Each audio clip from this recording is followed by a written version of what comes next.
There's Jake There he Retzlaff is. wearing his BYU shirt. He'll be the starting quarterback at BYU for 4 more years. Yikes, I don't got that much in me, fellas. Jake, you made big headlines after practice the other day. I saw in Sports Illustrated that, and I had never heard you talk about this, but last week on the show, you worked with John Beck in the offseason, apparently. Did you see the story that Sports Illustrated wrote about you and John Beck? And I did not. Was it a good one? No? Yes, it was. I'm kidding. That's typical. Typical. Fake news. No, well, I mean, John Beck, I mean, that guy's incredible. He works, 3D QB's the company, obviously, the brand. Mm-hmm. And they train at the junior college that I went to my first year in junior college. So it's not like this is, I don't know, I guess it's a bigger deal than I think. But it was like drive down to my old junior college and throw, every other day for, as long as I was home in winter break. So, yeah. It was really good. Crazy. I was looking at your junior college stats after the show last week. Oh, geez. Dude, you can spin it. I've heard that you were pretty, like, your stats. And did you frame them? Does your mom have it hanging on the wall in the basement or anything? Or no, I don't have. What I do have is, like, the cool thing I like to do is, like, jerseys of the teams I played on. So high school and both junior colleges, I have the jerseys shadow boxed. Now, I don't have the stats listed in the shadow box, but they are shadow box. But do you remember that? Do you remember how cool it was? I remember the first varsity jersey I got. It was baseball. And I remember being excited about the quality of the jersey. Like, I remember, oh man, it's tackle twill. Like, do you remember the first cool jersey you got? Yeah, I mean, the first varsity jerseys, obviously, like, my freshman year, I was the backup quarterback on varsity because I transferred my sophomore year to Clear Centennial. But my freshman year, I was the second string, and it was really cool to put on a varsity jersey and run out with varsity letter, and it was really cool. That was a fun year. The coach, even though, like, I was the second string quarterback, and I practiced with the team and I traveled to every game and everything like that, the coach still refused to letter me as a freshman because he just didn't letter freshmen. It was very confusing, but that was my first high school. And then my second high school was Corona Centennial, which is a crazy good program. And my sophomore year, I was running with varsity. But I was JV starter, and then junior year is when I became the varsity starter. So, like, to me, it wasn't the first nice jersey; it was the first nice helmet. Is the one I really liked. It was like my sophomore year, I had like a bucket on, and then my junior year, well, a bucket. Compared to when you guys played, is probably like really nice, but a bucket my time, and then moved to an F7, my junior year, and I was like, all right, now I'm cool. I got a nice helmet, and now I'm cool. Us old guys in the buckets and stuff. Yeah, the leather helmets, and my junior college coach legitimately had his freshman year. They wore legitimate leather helmets. And he had it up in his office on the shelf. It was actually unbelievable. And it explained a lot. Now, obviously, you're a guy who you wound up getting a bunch of letters and stuff. Did your girlfriend wind up wearing your Letterman's jacket? Did you go through that whole thing? No, my mom did. It was my mom. Oh, Jake. That's so nice. Your mom got the Letterman's jacket. Mom got the Letterman. She loved to wear it, especially when it got colder later in the year in football season. She would wear it to all the games. Oh, that's awesome. So how are things? How's spring ball going? Let me ask you straight away. Are you the starting quarterback at BYU? That's the plan. I mean, right now it's a competition between me and Gary.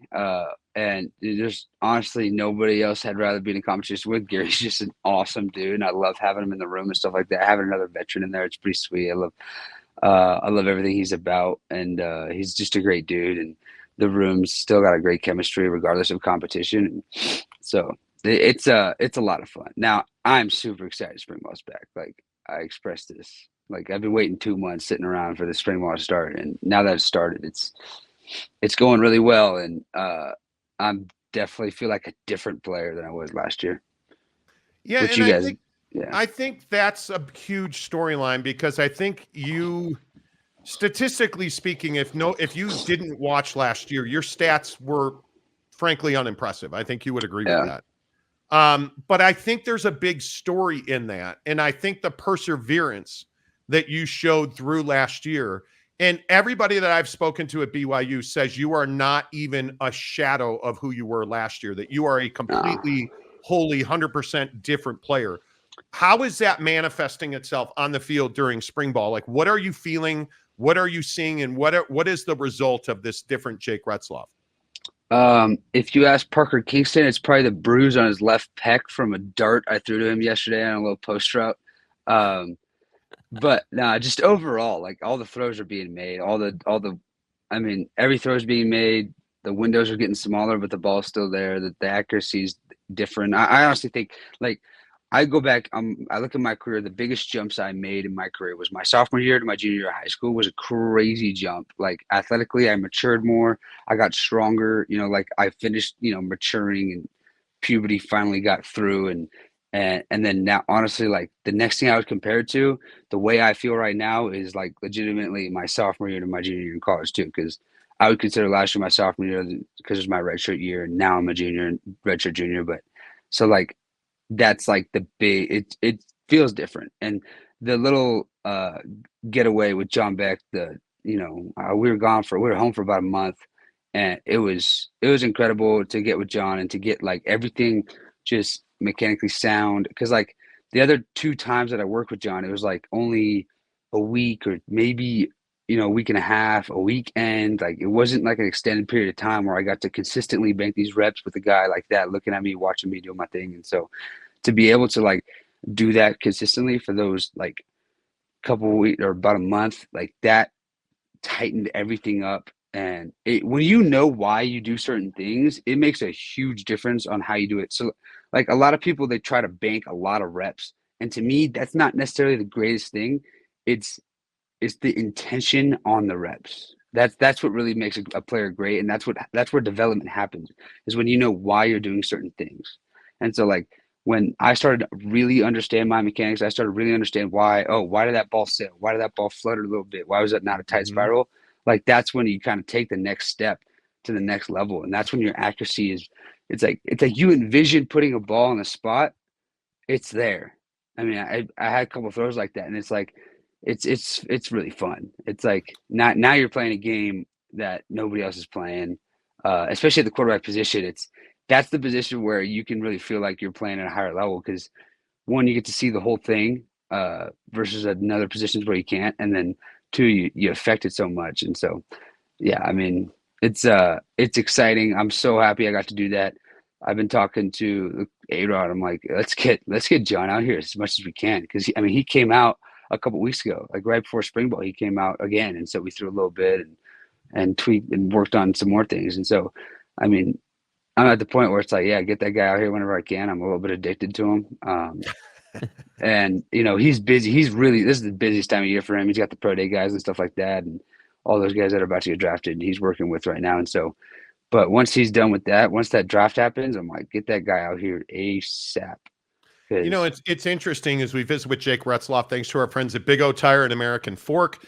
I think one of the things that I hear you talking about is, hey, I'm talking to this guy, I'm talking to that guy, I'm talking to A-Rod. How has the communication changed from player to coach for you? Because I think one of the guys that's under a lot of pressure, frankly, is Aaron Roderick. I think this is a critically important year. We talked about it yesterday on the show, Jake, that I feel like this is make or break is probably strong.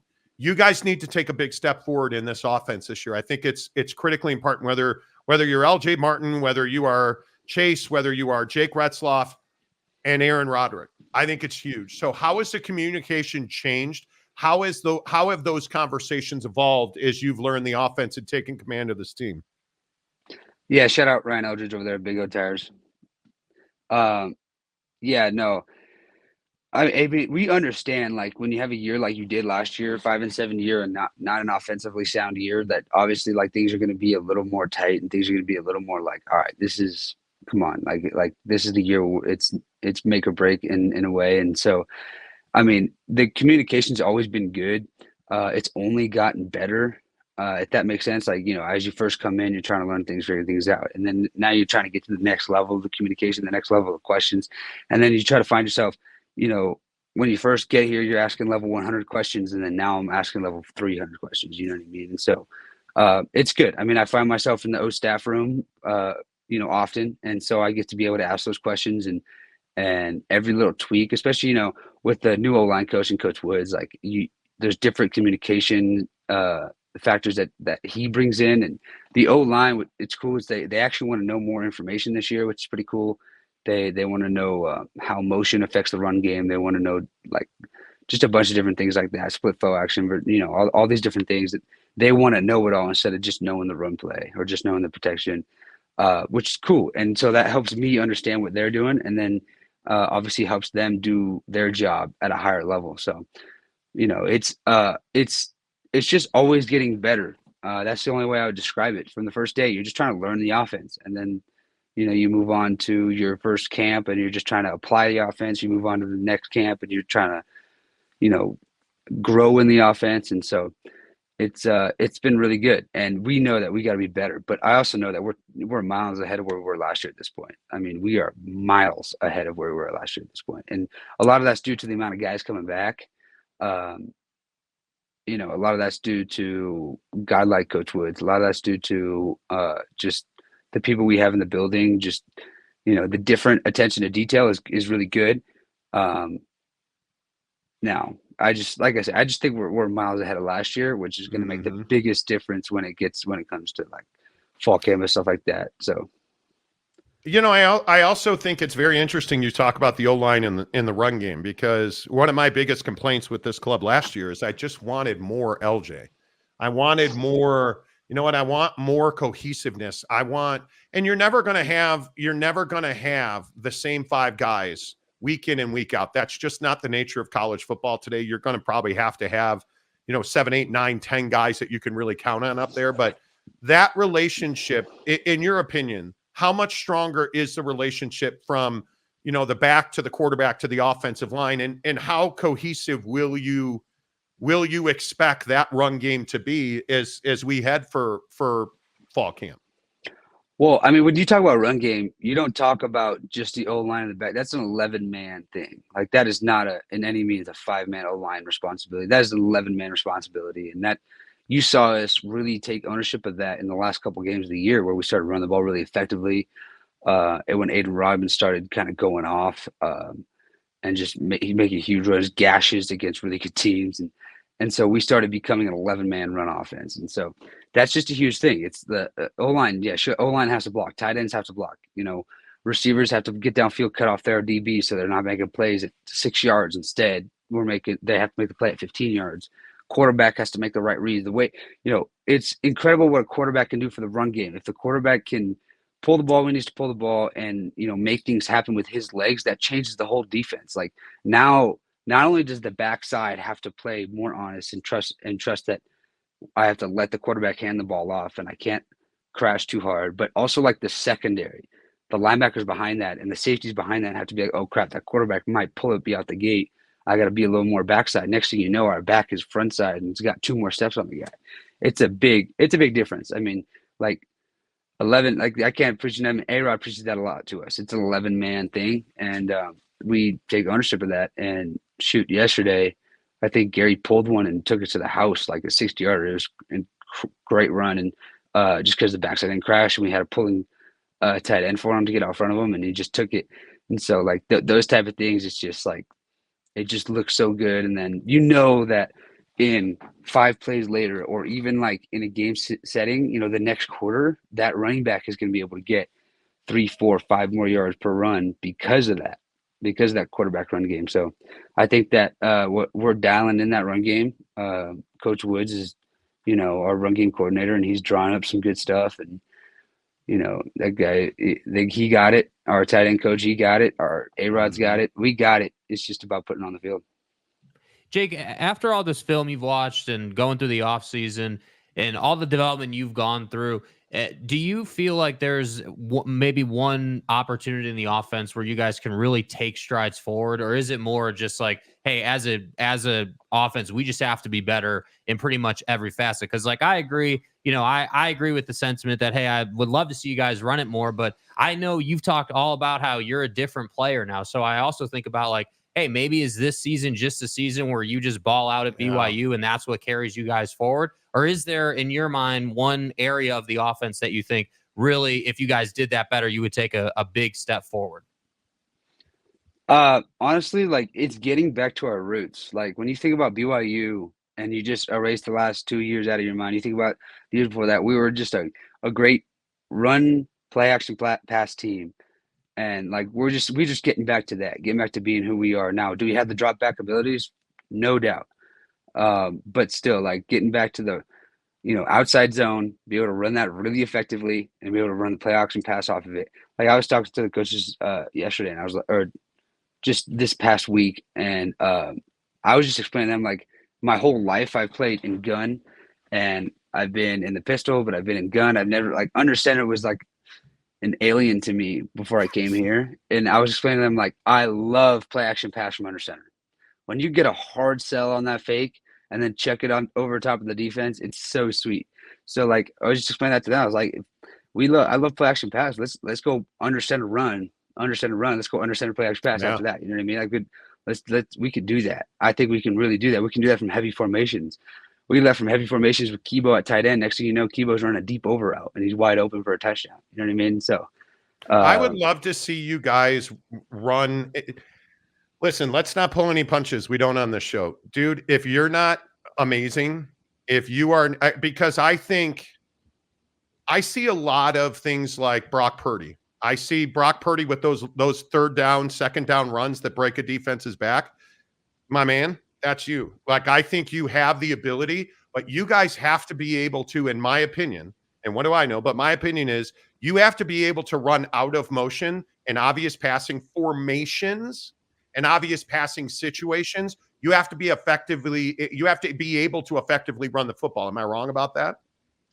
No, not at all. And what's funny is our stadium, because the fans are the way they are. Like A-Rod would love to run on a 3rd and 10 or 3rd and 8. He'll love obvious pass. He'll love to run in that situation, especially in the middle of the field, because you're gonna like there's a good chance you gash an obvious pass situation or a run play, right? And especially in a passing formation. And so like when you can do that, and now it's either first down or it's 4th and 2, like we're going for it. And so you get there's times where like in the stadium, to be 3rd and 8, 3rd and 10, and A-Rod's like, all right, let's go mid zone here, and it's like, okay, let's do it and see what happens and see if we can get close enough to go for it, or we just gash it and get it. And the funny thing is like we'll gash it and get it, and we like the fans will go from upset to like let's go, and they'll be super fired up. And then if we don't get it, they're just like upset and booing and stuff like that, because they're fans, they're fanatics, that's what they do. But yeah, I mean, we can do that, and the quarterback run game obviously helps out a lot with that. I mean, empty quarterback draw. I mean, every time we go empty in practice, our defense is yelling QB draw, watch QB draw, because they know that we have the ability to do that so easily. And when we motion the back out of the backfield, that's something we can do really well, is RPO that. And so we could do that in a lot of different ways, whether it's at a quarterback run at an empty, or it's pass formation and spread formation and run the ball. So, and it's not like we haven't done it before. It's something that we do. Mm-hmm. Yeah, I think it's interesting the prominence of motion for effect. And I know we not to get too deep into the X and O weeds, but I think it is a staple of quality offense in American football now, where you have to be able to manipulate the defense through motion. And the other question that I would have for you about spring ball is how much are we going to see the tight end evolve into this offense? Because I think your ability to be accurate, and your ability to be accurate outside the pocket, I think is going to be a real strength for this offense. But I also think you have a really talented tight end pool right now. You got two guys that I think could really be difference makers. Do you see the tight end becoming a more prominent position in this offense?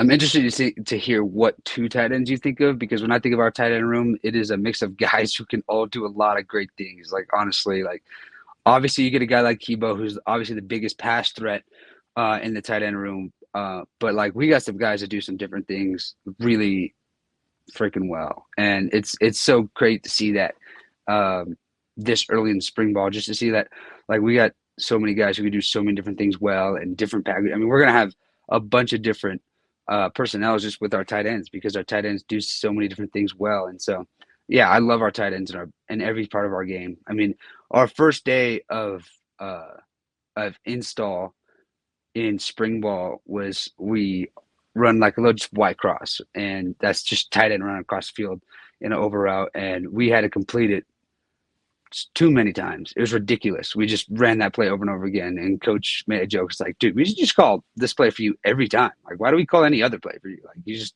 chuck a dot right over the middle to the tight end for a huge chunk of yards. So, yeah, I'm excited about these tight ends. They do some great things, and we can expand so much. And, I mean, that's the crazy thing about this offense right now is we have the veteran ability at receiver to do so many different things with the spread formation with maybe just one tight end. And maybe that one tight end is just Kibo. So is that 11 personnel or is that 10 personnel? What is that really? How are you going to treat that as defense coordinator? You know, and we got obviously Kibo doing a lot, like playing at the tight end position. But when you can play Kibo at tight end position, next thing you know, we're flexing him out to the boundary. If they want to put a safety on him and man, okay, now we know it's man. Now we're going to pick on you because we know it's man. And you've put him out there and it's zone. Okay, well, I got 3 great receivers out there that's going to tear up your zone. So, like, there's so in that, you know, retrospect, it's like we got so many guys who can do so many different things that I'm excited to see it. And A-Rod's really good at using the tight end position for different things. I mean, Mason Fakahua had a great little block inside the box yesterday where he you know, jumped inside. We have a play where he blocks through the B gap on a run play, leads for the back, where the tackle stays out on the end, and he just mauled the linebacker and created a huge gash for the running back. So, I mean, our guys do so many different things. You got veterans and like Tavita Ase, that guy's a veteran. He's played in the system for his entire career, and he's just an older veteran guy. He's also 260 pounds. That guy's huge. And then you also got the young guys, like, you know, Anthony Olsen's still a young guy, and that guy's just physically just there. I mean, that guy, I wonder how much he's weighing. He's got to be 250. That guy is big and strong, and he can run better than people think. And, you know, Reiner Swanson, also the young kid running across the field, really good. And just let me keep going. You know, you got a guy like Ethan Erickson, who's basically like a Kibo. You know what I mean? They both are very similar, both more receiving type guys and faster than they look. And there's just I think you got to have guys on guys. You got to, and you talked about you motion that size advantage to the boundary, and all you're doing is opening up options for a guy like you again. And you're on our show, obviously, but I truly believe that your skill set, when you look at your ability to manipulate a safety, and in pre-snap, when you're able to move guys like that, all you're doing is using the gap that guys like Cody or Chase or, you know, Lassiter is going to create in space. And I think that's just so critical. I'm a big believer in tight ends and offense. I think in today's world and your ability to run, and I don't know, you have the talent at the skill position, I think, to manipulate that defense so that maybe maybe the call is for a pass play and maybe you're outside the pocket, but that doesn't mean that you can't run. Right. And I just think that's huge. Hey, real quick, I don't want to forget. How's helmet communication? Are you guys using that? Like, how has that been for you guys? It's the greatest thing ever. The greatest thing ever. The best thing that's ever happened in the history of football ever. And you can quote me on that. I love it so much. I mean, it's so great. I mean, at first I was like, okay, maybe I'm going to have to memorize a play and say it in the huddle and like off of just the ear. But the way we're doing it's a little different, so I don't have to do all that. But having A-Rod in your ear pre-snap, it's so wild and so great. It expedites everything. Everything is faster now because instead of him having to tell another quarterback to play, signal it in to me, I have to get it, then I have to tell the O-line, then I have to make my call, then I have to, you know, now we're ready to go, send the motion, ready to go. Instead, it's like, all right, got the play, tell the O-line, turn around, get ready, let's go. Receivers are already getting it from the signal still, and like let's go. It's so sweet. I love it so much. And the thing is, like, it's super easy with stuff like, all right, the play is this, one high, check this. That's it. You can just say that instead of me having to know the game plan. No, like, not that it's hard to, but like, instead of me having to know every single nuance to every play. Okay, so like, this is not going to work versus field pressure. We need to do this. Like, now he just tells me before the play, hey, field pressure, check this. Well, and if you're playing tempo and you get a big play, you're not necessarily thinking about it because he's seeing, hey, backside or this is happening. So he can give you those little things because you can't think about it all. Right? Like that, to me, that's what you're saying. I don't even think, like, for my money, if you guys play at tempo, I think that's where in college football it's going to be a game changer because you're going to get a call and then you're going to get a, hey, you can get multiple plays in there with a, hey, watch this or look at that, right? Yeah, I mean, it's to the point where, like, and A-Rod's still, obviously messing with it and seeing what he wants and what information he wants to give us, what information we like to hear. But like, because it's like, going through the installs and stuff like that. What are we at install 4? When we just like, we draw plays on the board. All right. Let's say in the meeting, we drop the play. It's like, okay, what's your read? Your read here is, flat over dig. That's your read. Okay. Now we go on the field and it's like, he calls the play and he just, right after he says the play, he sees the huddle be broken because the sugar huddle with the O-line. He sees that be broken and he sees me like IDing the defense. He just like tells me flat over dig. Just something like that. And like, not, you know what I mean? And what's funny is that specific play is like rooted in my brain so deep that I would never forget that. But it's just something simple that he can do with any play. And especially if it's a game plan tweak play, you know what I mean? And so it's like, it's just really good. And like, what's crazy to me is like, when we go tempo, like he tells me to play, I know it so quick. I'm telling the O-line.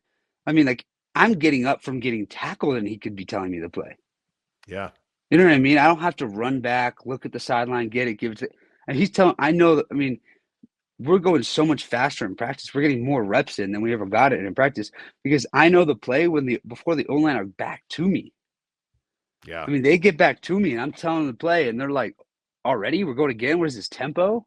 You know what I mean? Like, and it's to the point where it's like, all right, let me slow down. Let me just like let these guys catch their breath for a second. All right, now let's go. You know what I mean? So How did it's it great. take this long? Yeah, I mean, It's great. it doesn't even seem like it was that hard of a transition. Like, I mean, I don't know how closely you watch NFL news, but Justin Fields earlier this year made a huge deal about the fact that his OC was in his ear too much about Had to bring the Bears up. Yeah, Had to bring up the Bears, dude, of course, because Jake is over here talking about how this is the greatest thing ever, and then Justin Fields is like, "Hey, they're talking to me too much." So I feel like this is a relationship based thing. This isn't just ease of use. I mean, obviously, like you said, it picks everything up and makes it easier. But it seems like if you have a good relationship with your OC, it just makes it so much easier. And I have to say, in clutch time in a 2-minute situation, like I can only imagine you must be just thrilled for that type of situation because now it's just so much faster. It makes perfect sense how much easier that would make it for you. Yeah, it's great. Before we let you go, what are you looking forward to in this next jump into spring football? What are the landmarks ahead? That's a good question. Just like I feel like we're not on page 1. We're so far ahead of page 1 right now, and just to keep that going, keep that development going, and keep that offense just keep dominating and keep doing things the right way. Like last year, we were really like in practice, we were hot and cold. And this year, like the big focus, especially in spring, is like, guys, we're not going to be hot and cold. We're going to be good every day. We're going to dominate the defense every day. We're going to make them look at themselves and be like, we got to contain the offense today.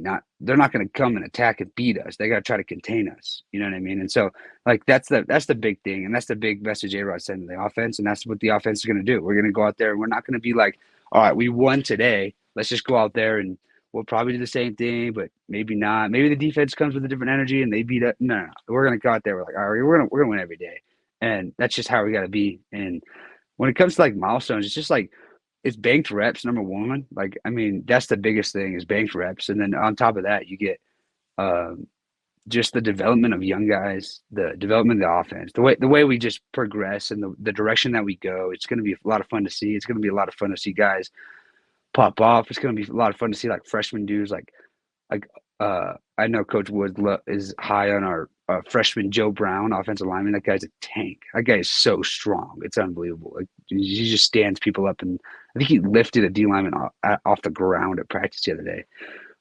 So like that, like see like freshmen like that, to see what they got, or like transfer guys who came in, guys who are new to the team, to see them develop in this offense and kind of get on the train. You know what I mean? Because we're going in a direction that's really good right now. So it's about getting on the train and going and propelling it instead of getting in the way. You know what I mean? So it's gonna be a lot of fun. I'm excited for it. Like I told you, Early enrollment, man. Right? You got to be you got to get early exposure. All right. Last question. Best food you ate in the last week? Go. Best food. Oh, I went to a Kickin' Seafood in Provo. Seafood place. I went out on with the running backs, and we went to Kickin' Seafood. It was pretty fire. Nice. We did a story this week about a guy that ate a raw squid. Thought it was dead. It wasn't. So it decided to live in his throat, and he almost died. It almost suffocated him. Just keep that in mind next time you go out for seafood. I'm serious, dude. Like, and they put one of those cameras down his throat, and you could see the tentacles sticking out of his windpipe. And he's like, yeah, for some reason I had trouble breathing, couldn't drink either. Who knew? What? Yeah. I don't eat squid, dude. Swallowed I mean, that's swallowing an entire squid. I mean, yes. Yeah. Not like swallowing it, putting it in your throat and letting it live there. I'm just going to stick to the acai bowls and my sushi, and it'll be fun. Let me just order my acai bowl right now. Do it. Absolutely. A squid living in his throat. I mean, what? Oh, and then like eating something raw is one thing. Like sushi's good. Yeah, sure. Like there's good raw food, but like eating something raw, like not cut up, like just fully intact, like Nope. It's gross. Not doing it. What? I'm not doing it. I don't want it. I'm not doing it. I love sushi. This guy won't touch sushi. I love sushi. Well, I like fish though. What did you get? Did you get salmon, or what did you get at this place? Like, what was the? No, I got some crab legs and shrimp and some corn and potatoes, and that sounds good. It was really good. That is good. It was really good. I'm trying to go to the teppanyaki place here in town. Bro, good. Yeah, we speak the same language. So you screwed me on Gatorade though, because now every time I walk up to a Gatorade cabinet, like in a Maverick, now I'm like, Jake says lemon lime. Yeah, not doing it. So I didn't screw you, dude. At least I'm in your head. I'm getting there. Now you just got to start, listening to the intrusive thought of grabbing a lemon lime Gatorade. Yeah, I'll try. I'm golfing this weekend, man. I'm playing Saturday and Sunday, so maybe I'll shoot well if I drink lemon lime. I'm telling you, it's the most refreshing flavor. There's no doubt. Refreshing. I mean, it's a different level. It's a different level. Good to see you, my man. Have a good week. Stay healthy. We'll talk to you next Thursday. All right, sweet. Sounds good.